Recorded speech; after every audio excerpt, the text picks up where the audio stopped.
one of the core principles of the way that Pierre Bourdieu looked at education is that he noticed, and I think probably he was the originator of this idea, that in fact education doesn't exclude overtly the way that you would assume, people being expelled, and of course it happens, but that's actually rare, especially when we're talking about higher education.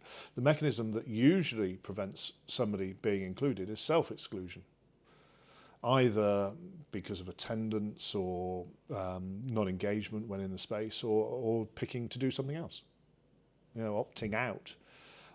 So it's the self-exclusion. So Bourdieu sort of came up with this concept of the fish out of water, the fish in water. So it's whether you feel like a fish in water or a fish out of water. Okay. The intention, the point being that in the television studio, we'd like all our students to feel like fish in water. Nice. That was a nice little roundup there. What if I said surely self-exclusion is everybody's right?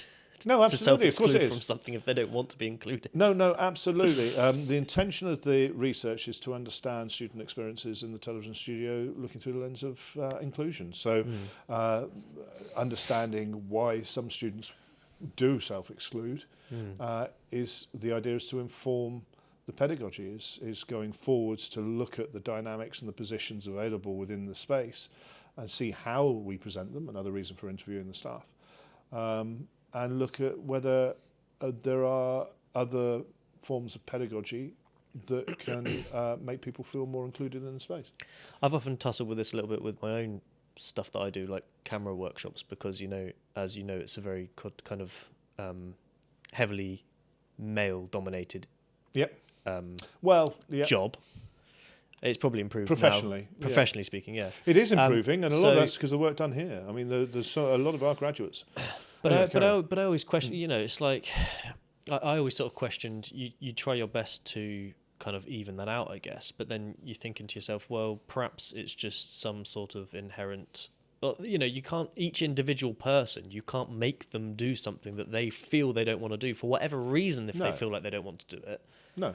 But I guess maybe the idea is to remove as many boundaries as possible so they have the option to do it if they wish to. I think it's like everything in life. It's not... Was it Socrates who said something along the lines of, I'm doing well, quoting Greek philosophers. Socrates said something, he talked about the unexamined life is not worth living, something like that. So it's not, I'm not trying to fix the world. The intention of the research is purely to engage with what the possible reasons for self-exclusion from the space are, to try and long-term look at ensuring there is an inclusive pedagogic space there.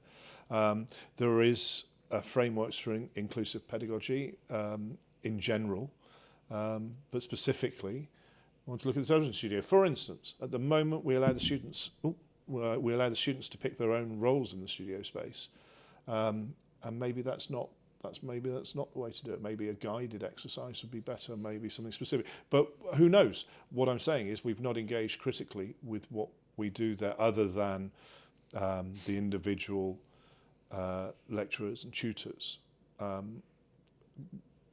using their own experience to dictate that. And it's just, I think doctoral study is a point at which that you can have very, very deep inquiry into something very, very specific. And in this case, I think that warrants investigation.